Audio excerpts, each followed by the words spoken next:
Hello বন্ধুরা, এখন আমি নেটফ্লিক্সে আসা ফির আই হাসিন দিলরুবা এই সিনেমাটার রিভিউ করতে চলেছি, যেখানে লিড রোলে আছে হলো বিক্রান্ত মাসে, তাপসী পন্নু এবং সানি কৌশল। এছাড়াও আরও অন্যান্য আর্টিস্টরা রয়েছে এই সিনেমাটার মধ্যে, সঙ্গে জিমি শেরগিল রয়েছে এখানে।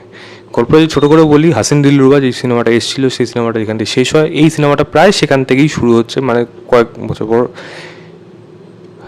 বিক্রান্ত মাসে এবং তাপসী পন্নু তারা যে একে অপরকে ভালোবাসে, একে অপরের হাজব্যান্ড ওয়াইফ, কিন্তু তাদের লুকিয়ে থাকতে হচ্ছে পুলিশের হাত থেকে। কেন সেটা আপনারা নিশ্চয়ই হাসিন দিলরুবা দেখেছেন, সেটা দেখলে জানতে পারবেন। তো সেই কারণেই তাদের পিছু পুলিশ লেগে রয়েছে এবং এদের কি খুঁজে পাচ্ছে, এবং সানি কৌশলের ক্যারেক্টারটাই বা কীভাবে তাদের লাইফে আসছে, এবং এই তিনজনের মাঝখানে ত্রিকোণ লাভ স্টোরিতে কে কাকে মারছে, কে কাকে স্যাক্রিফাইস করছে, এবং আলটিমেটলি পুলিশ কি ধরতে পারছে নাকি আবারও সে আগের মতো বোকা হয়ে চলে যাচ্ছে। তো এর থেকে বেশি জানতে হলে নেটফ্লিক্স থেকে এই সিনেমাটা আপনাকে দেখতে হবে। দেখুন, এই সিনেমাটার মধ্যেও যেমন বেশ কিছু ভালো দিক আছে আর বেশ কিছু খারাপ দিকও রয়েছে। তাই আমি যদি একবারে যদি বলতে যাই ফার্স্ট পার্ট থেকে ভালো হয়েছে কি, একেবারেই কিন্তু ফার্স্ট পার্টের মতো ভালো হয়নি। এর মধ্যে পারফেকশনগুলো রাখা হয়েছে, কিন্তু সেগুলো খুবই একটা সময় গিয়ে প্রেডিক্ট হয়ে যায়, কারণ প্রচুর টুইস্ট হয়েছে এই সিনেমাটার মধ্যে। সেই টুইস্টগুলো কিন্তু ভালো, কিন্তু অ্যাট দ্য সেম টাইম সেই টুইস্টগুলো কোনো কিক দিতে পারছে না অডিয়েন্স হিসাবে আমাকে, যেটা আমার এই সিনেমাটা দেখে মনে হচ্ছে। সিনেমার মধ্যে পারফরমেন্স হিসাবে আমি যে ভালো দিক যেগুলো আছে সেগুলোর মধ্যে পারফরমেন্সটা ডেফিনেটলি ভালো করেছে, সব থেকে ভালো করেছে সানি কৌশল। একটা সময় গিয়ে তার ক্যারেক্টারের মধ্যে যে চেঞ্জেসগুলো আছে সেটা কিন্তু অডিয়েন্স কিন্তু সেগুলোকে ভালোবাসবে। এবং বিক্রান্ত মাসি, তাপসী পন্নু তাদের অ্যাজ ইউজুয়াল ঠিকঠাক পারফরমেন্স, খুব একটা এক্সট্রাঅর্ডিনারি লাগেনি, কারণ হাসিন দিলরুবাতে যেরকম পারফরমেন্স দেখেছিলাম ফার্স্ট পার্টে, সেকেন্ড পার্টে সেরকম পারফরমেন্স আমার এখানে সেরকমভাবে মনে হয়নি। জিমি শেরগিলের পার্টটা খুবই অল্প পোর্শন, যেই জায়গাগুলো রেখেছে ভালো লেগেছে, তবে মনে হয় ক্যারেক্টারটা নিয়ে আরও সে খেললে আরও বেশি, এদেরকে যদি চেস করে ক্যাট অ্যান্ড মাউস চেসটা যদি আরও বেশি ভালো হতো তাহলে তো বেশি ভালো লাগতো। আদিত্য শ্রীবাস্তবের যে ক্যারেক্টারটা রয়েছে সেখানেও তারও এখানে বেশি কিছু স্পেস দেওয়ার নেই। এবং একটি মেয়ে রয়েছে যে যার বাড়িতে বিক্রান্ত মাসে ভাড়া থাকতো, সেই মেয়েটি ক্যারেক্টারটা খুবই ইন্টারেস্টিং, কিন্তু তার ক্লোজার এবং তার স্ক্রিন অন টাইম বা বলা যায় তার যে রোলটা ইম্পর্টেন্স সেটা খুব একটা বেশি এখানে মনে হয়নি। আমার মনে হয় সেটা বেশি জোর দিলে আরও ভালো হতো, বাট তাদের পারফরমেন্স কিন্তু ভালো, এখানে কিন্তু পারফরমেন্স কারো খারাপ নেই, আমি এইটুকু বলতে পারি। দ্বিতীয় হলো গানগুলোকে যেরকম ইউজ করেছে, গানের ইউজেসগুলো যেমন ভালো লেগেছে, কালারের কাজ যেমন এই সিনেমার মধ্যে যেরকম রাখা হয়েছে সেগুলো ভালো, ক্যামেরার কাজ যেগুলো বলবো, ভিএফএক্সের কাজ যেগুলো বলবো ঠিকঠাক এগুলো মনে হয়েছে, এগুলোর মধ্যে কিন্তু খারাপ কিছু নেই। ডায়লগ যেগুলো আছে ডায়লগগুলোও কিন্তু বেশ মজাদার রয়েছে। তো এবং এই যে মানে দীনেশ পণ্ডিতের যে কবিতাগুলোকে এখানে যেরমভাবে দেখানো, মানে যেরমভাবে একে অপরের সাথে দেখাশোনা দেখা করে কীভাবে কবিতার মাধ্যমে, সেই জিনিসগুলো ইন্টারেস্টিং, কিন্তু সেগুলো দেখতে কিন্তু ভালো লাগবে। তো এরকম ধরনের কনসেপ্ট যদি আপনাদের ভালো লেগে থাকে তাহলে আমার মনে হয় এই সিনেমাটা আপনাদের জন্য ওয়ার্ক করবে।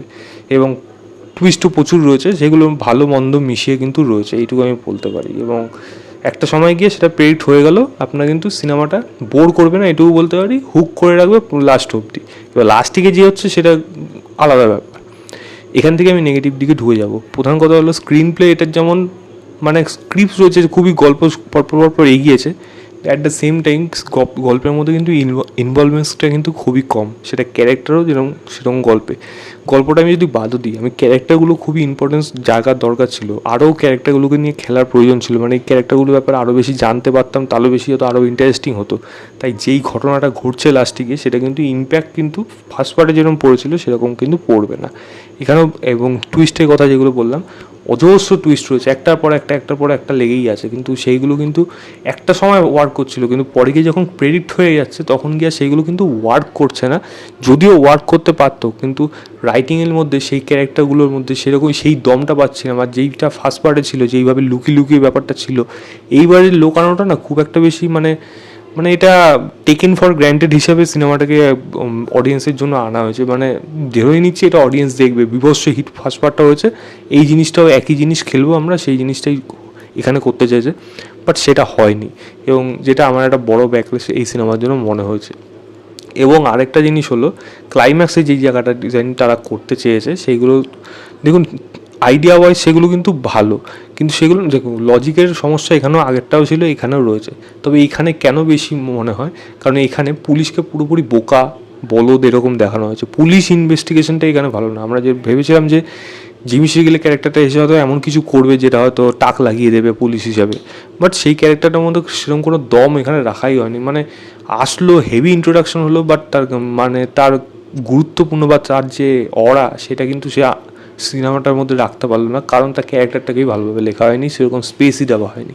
তাই সেই যে ওয়ার্ক করবে এটাও কিন্তু এখানে যে অডিয়েন্সের ভালো লাগবে এই ক্যারেক্টারটাকে, যে যখনই আসছে তখনই একটা মানে এবার বোধহয় ধরে ফেলবে সেই জিনিসটাই হতে পারেনি, যেটা এই সিনেমাটা একটা বড় ব্যাকলাশ হয়ে দাঁড়িয়েছে। এছাড়াও ছোটোখাটো দিক রয়েছে, মানে সেগুলো লজিক রিলেটেড, বিশেষ করে মানে লজিকের মানে ইললজিক্যাল হলেও সেগুলো দেখতে ভালো লাগে। ফার্স্ট পার্টেও যেমন ছিল, কিন্তু এখানের ইললজিক্যালগুলো জিনিসগুলো খুবই ফোর্সফুলি মানে মানে সেগুলোকে জোর করে পুশ করা হচ্ছে, এটা আমার এখানে দেখে মনে হয়েছে। আদারওয়াইজ এই সিনেমাটা আমার কাছে একটা অ্যাভারেজ সিনেমা, ওয়ান টাইম ওয়াচের জন্য ঠিক আছে, তবে এক্সপেকটেশন বেশি রাখবেন না। আর যদি যাদের মানে বেশি সিনেমা খুব কম দেখেন বা এরকম ধরনের পাল ফিকশন থ্রিলার এগুলো খুব কম দেখেন, তাদের জন্য হয়তো এই সিনেমাটা ওয়ার্ক করে যেতে পারবে।